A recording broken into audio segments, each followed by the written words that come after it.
Hello, welcome to Washington Talk. I'm Connie Kim. The U.S. Department of Justice unsealed an indictment charging 24 North Korean and Chinese individuals with laundering more than $2.5 billion throughout the global financial system. North Korea moves to increase its nuclear strength, while there are speculations that South Korea may be moving towards lifting the May 24th unilateral sanctions. Today, we discuss these and more. Joining us today is Evans Revere, non-resident senior fellow at the Brookings Institution. Mr. Revere served as the Principal Deputy Assistant Secretary and Acting Assistant Secretary of State for East Asian and Pacific Affairs. Scott Snyder also joins us today.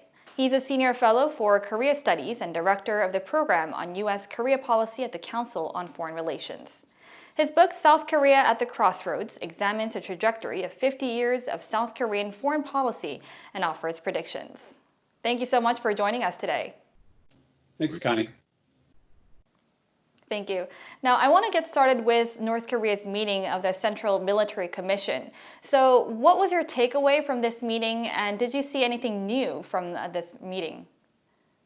I was struck by the fact that the North Korean leader, Kim Jong-un, made a point of talking about new policies that were going to be developed in order to deal with North Korea's nuclear weapons program, specifically strengthening the deterrent effect of North Korea's nuclear weapons.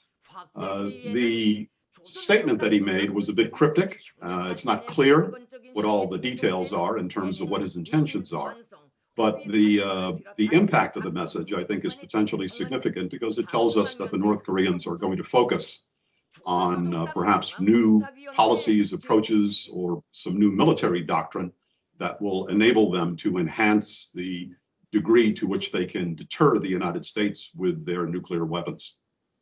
So the wording from the North Korean state media said that Kim Jong-un has set forth new policies to increase its nuclear war deterrence. So was this anything new, or was this in line with last year's party plenum, Mr. Snyder? Well, I see it as implementing the directives of last year's party plenum to the extent that we see something new. And I don't disagree with Evans, but I think that the newness is going to come in the level of detail involved in executing the direction that was set by the party plenum. And we saw some adjustments in terms of personnel, focuses on procedures that would be necessary in order to technically implement this goal of enhancing nuclear deterrence. Mm-hmm. So commenting on this meeting, National Security Advisor Robert O'Brien said that North Korea must give up its nuclear weapons for a great economy. And the Trump administration has been relatively quiet publicly in terms of North Korea. So how do you think the U.S. should be dealing with North Korea? Well, my own sense is that the National Security Advisor's comments were in keeping with the comments of virtually every national security advisor that I can remember talking about this issue for the last quarter century plus, encouraging North Korea to do something that North Korea has no intention of doing. And in terms of policy recommendations, I think it's important for the United States to recognize that the best efforts of this administration, like the best efforts of every previous U.S. administration, have been insufficient to convince North Korea to give up its nuclear weapons.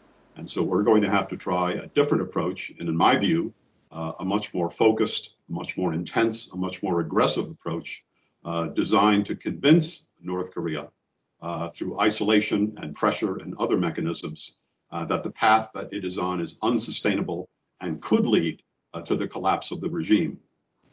We are at a standstill in terms of U.S.-North Korea talks. And there has been criticism that the Trump administration's maximum pressure campaign has weakened. The Department of Justice charged 28 North Koreans and 5 Chinese with laundering more than $2.5 billion in diverting its illegal funds to North Korea's nuclear weapons program. So how did you see this administration's approach in tracking down North Korea's sanctions violations?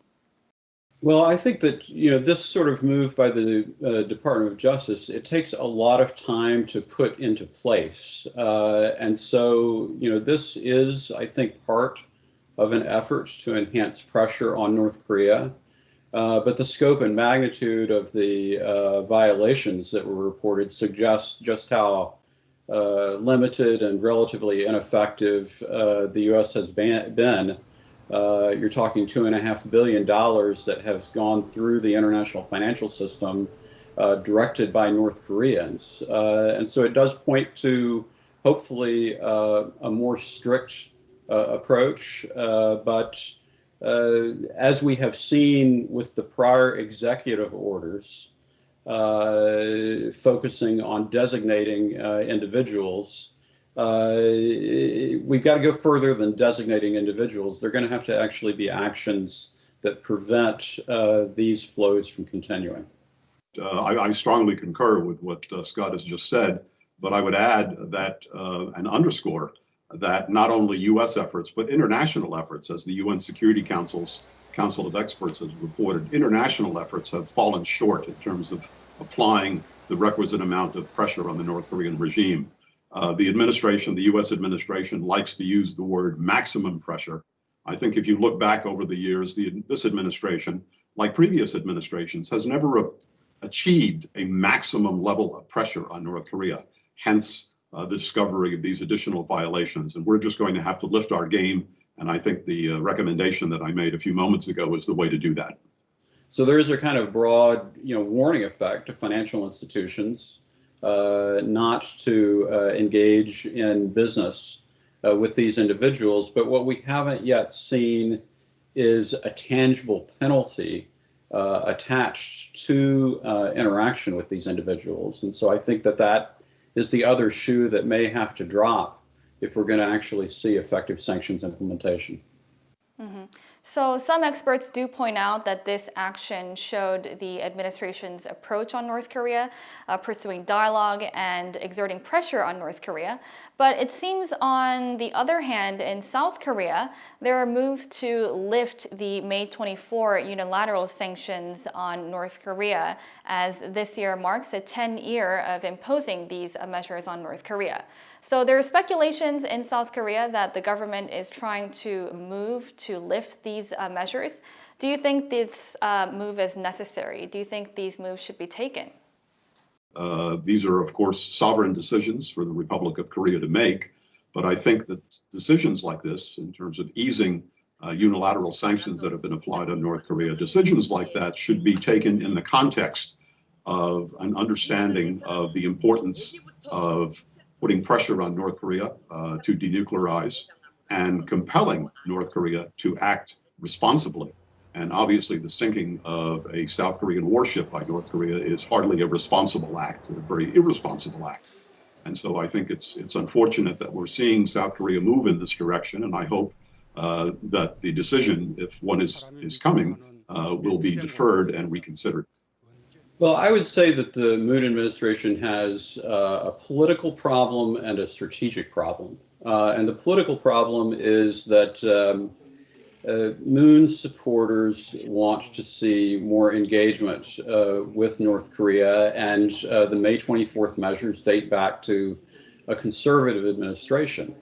And so there's a natural push, especially in light of the April 15th elections, by supporters of the Moon administration to want to see more inter-Korean engagement, if indeed the North Koreans would ever allow it.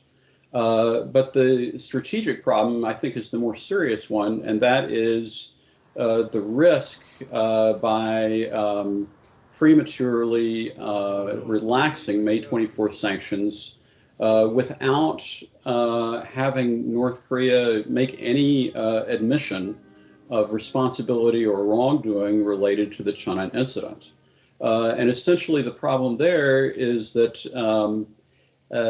relaxation of sanctions prematurely reinforces North Korea's impunity, the possibility that North Korea can just do as it pleases without the expectation of any penalty in the international community or even in the inter-Korean relationship. So like both of you mentioned, North Korea has never offered regret on the incident or offered an apology on the sinking of the Cheonan naval ship. But within South Korea, like Mr. Snyder has mentioned, there is growing calls within the ruling party to lift these measures that South Korea imposed 10 years ago. So what should we make of these calls, Mr. Revere? I understand what's behind that decision, but I don't think it's the appropriate way to go. But it is and will remain, I think, a high priority for a liberal administration in Seoul to continue to prioritize North-South dialogue over other issues. And it's yet another area in which, let's say, Seoul and Washington are not necessarily seeing eye to eye, because Washington has a very different priority. So one of the things that the May 24th measures bans is the North Korean vessel sailing in the South Korean territorial waters. And the unification ministry said that if the two countries have an agreement on this issue, North Korean vessels could enter into South Korean waters. So should this be allowed, do you have any concerns that this would violate the UN and US sanctions down the road? Yeah, I think that South Korea, as a member state and as an adherent to the UN Security Council resolutions, will have an obligation to implement the provisions of the Security Council resolutions against North Korea that require stopping and inspecting North Korean vessels that enter into South Korean territorial waters. And so, in a way, I think that the relaxation of bans by South Korea on entry into territorial waters of North Korean vessels actually creates another problem for the Moon administration, and that is adherence to the UN Security Council resolutions. But there's also a military angle to this as well, of course. The entry of North Korean vessels into South Korean waters presents a potential security problem for the Republic of Korea. And that has implications for the US-ROK alliance.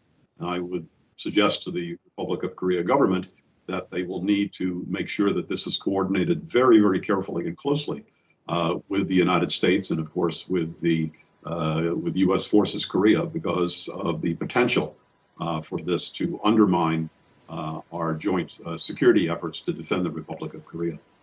Mm-hmm. Due to the comprehensive US and UN sanctions, it will be a very sensitive issue for South Korea to go ahead and take these measures.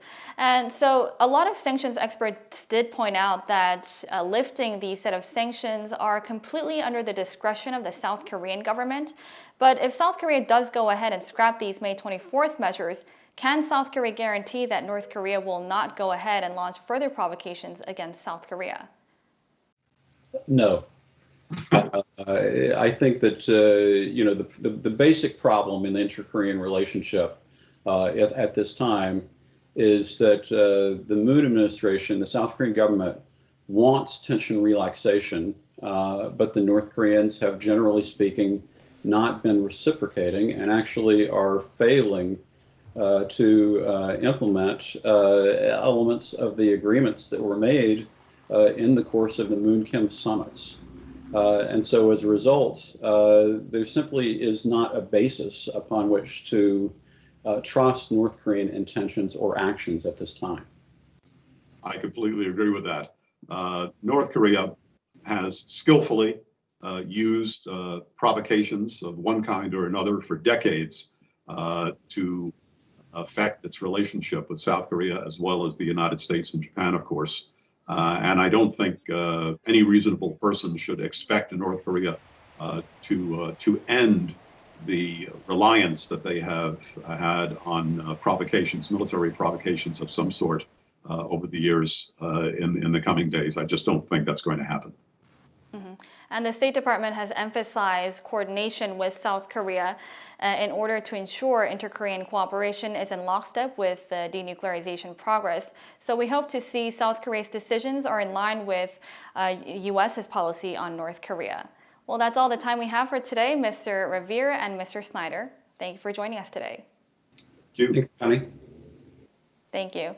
That does it for today's Washington Talk, and from all of us here at Voice of America. Thank you for watching. Please join us again next week. Goodbye.